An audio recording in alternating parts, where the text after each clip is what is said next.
ይህ የኢንተርናሽናል ስፔስ ስቴሽን ሳተላይት ሲሆን የሰው ልጅ በጠፈር ላይ ሆኖ የገጣጠመው ትልቁ ሰው ሰራሽ ሳተላይት ነው።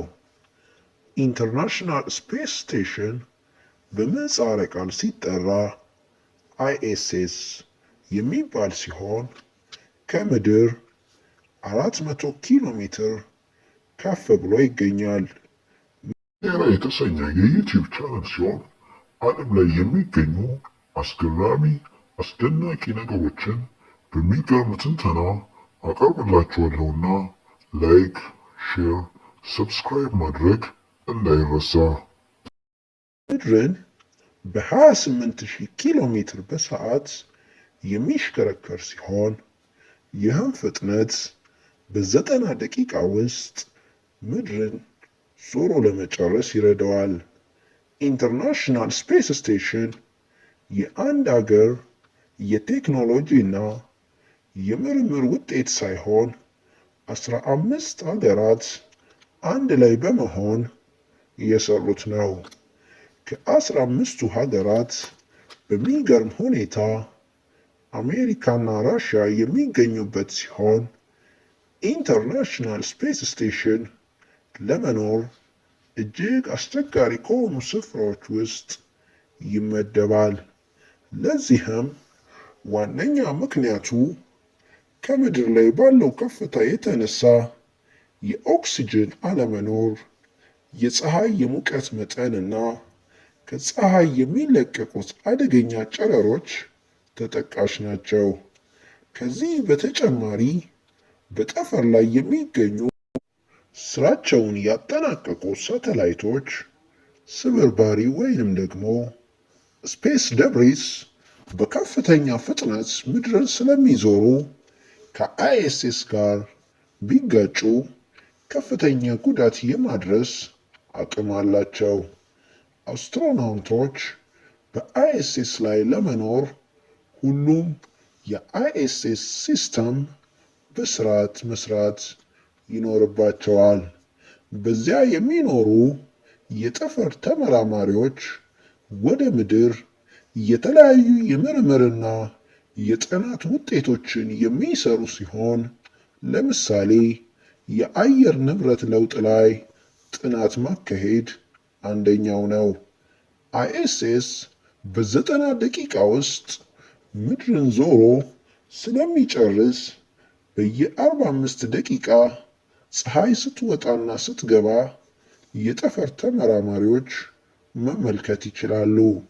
ይህም በ24 ሰዓት ውስጥ 16 ጊዜ ፀሐይ ስትወጣና ስትጠልቅ ማየት ያስችላቸዋል።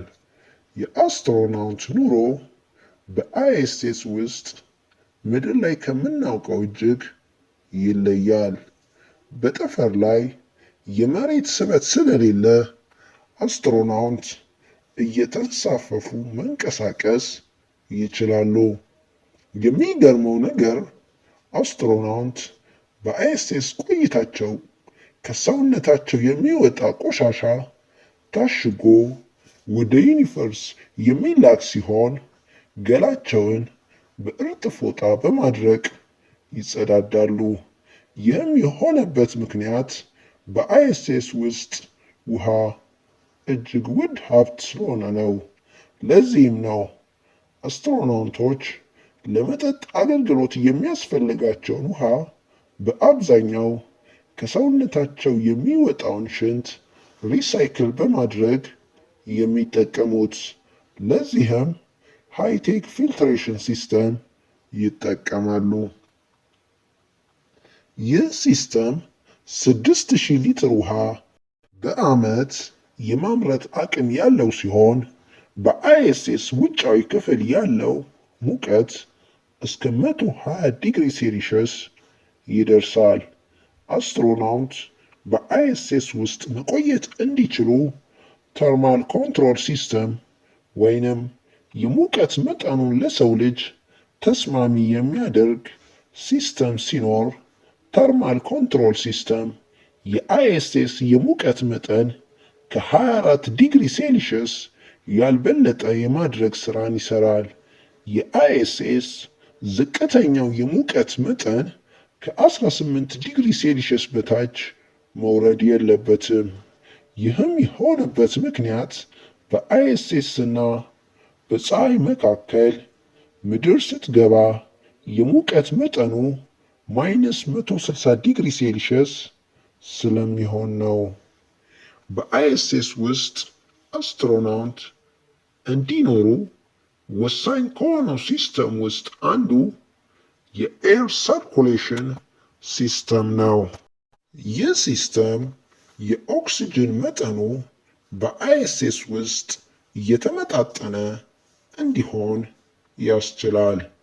የአይኤስኤስ አስትሮናውት በዛ በሚኖራቸው ቆይታ እንደ እንቁላል እና ቡና የመሳሰሉ ምግቦችን የሚመገቡ ሲሆን አይኤስኤስ እጅግ አስገራሚ ቦታ እንዲሆን ካደረጉት ነገሮች መካከል በዚያ ውስጥ በምድር ላይ ቀንደኛ የተባሉ ሀገራት ለምሳሌ አሜሪካና የራሽያ አስትሮናውቶች በጋራ ስራቸውን መስራታቸው ነው።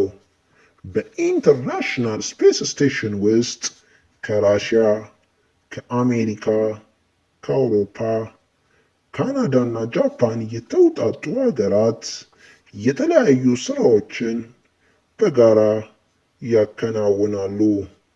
እነዚህ አስትሮናውት ስራውን የሚሰሩት ከ5 የኢንተርናሽናል ስፔስ ስቴሽን መቆጣጠሪያ ጣቢያዎች ጋር በጋራ በመሆን ሲሆን እነዚህ 5ቱ ጣቢያዎች በተለያዩ የዓለማችን ክፍሎች ላይ ይገኛሉ። የኢንተርናሽናል ስፔስ ስቴሽን አስትሮናውት ከሚሰሩት ስራዎች ሁሉ በክብደቱ የሚጠቀሰው ስራ አይኤስኤስ ኃይል የሚያገኝበትን ሶላር ፓኔል ከተበላሸ የማስተካከል ስራ ሲሆን ይህ ሶላር ፓኔል ተበላሽቶ ከቆየ በአይኤስኤስ ውስጥ የሚገኙ የተለያዩ ማሽኖች ስራቸውን በአግባቡ ለመስራት አይችሉም። ሶላር ፓኔል ለማስተካከል የአስትሮናውት ከባድ ስራ እንዲሆን ካደረገው ነገር መካከል ሶላር ፓኔል 100 ቮልት የኤሌክትሪክ ከረንት በውስጡ ስለሚያልፍ ሾክ እንዳይፈጠር ጥንቃቄ ማድረግ አለብን።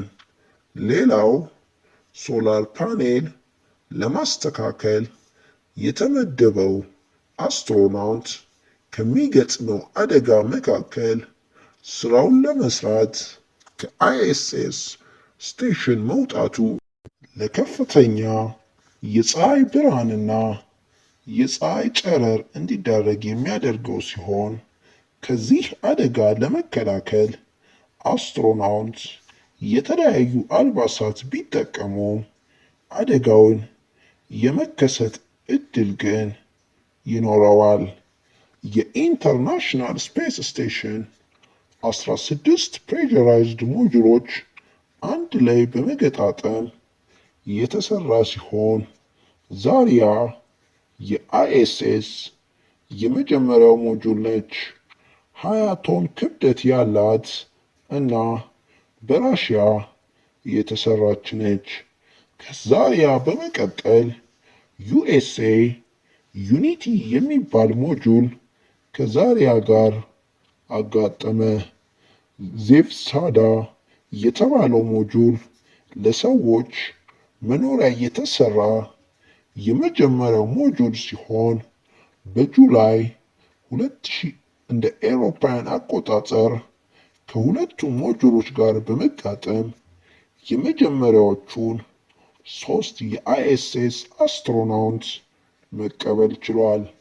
የአይኤስኤስ 16 ሞጁሎች ተገጣጥመው ለማለቅ 40 የሳተላይቶች በረራና 20 ዓመታትን ፈጅቷል። የአይኤስኤስ ስቴሽን በዋነኝነት 2 ዋና ብሎክ ሲኖሩት አንዱ የራሽያ የቀረው ደግሞ የአሜሪካ ናቸው። የአውሮፓ ህብረት የጠፈር ማዕከል ኮሎምቦስ የተባለ ብሎክ ሲኖራቸው የጃፓኑ ኬቢኦ ላቦራቶሪ ይባላል። ካናዳ ሮቦቲክ አርም የሚባል መሳሪያ ከስቴሽኑ ጋር ያጋጠመች ሲሆን ይህ 16 ሜትር የሚረዝመው ሮቦቲክ አርም ሞጁልና አስትሮናውቶችን በጠፈር ላይ ለማንቀሳቀስ ይረዳል። አይኤስኤስ 6 የምርምር ላቦራቶሪ እና 2 የመኖሪያ ስፍራ እንዲሁም ፓኖራሚክ ቅርጽ ያለው የመስታወት ክፍልን የያዘ ሲሆን ይህ ክፍል ጠፈርን ለመመልከትና ለማጥናት ይረዳል። ከነዚህ ክፍሎች በተጨማሪ የተለያዩ ማሽኖችና ስቶሬጅ ክፍሎች ይገኙበታል። አይኤስኤስ 7000 ስኩዌር ሜትር ስፋትና 260,000 የሶላር ሴልን ይዟል። በአይኤስኤስ ውስጥ አይጦችና የተለያዩ እጽዋቶችን በመጠቀም የተለያዩ የምርምር ስራዎች ይሰራሉ።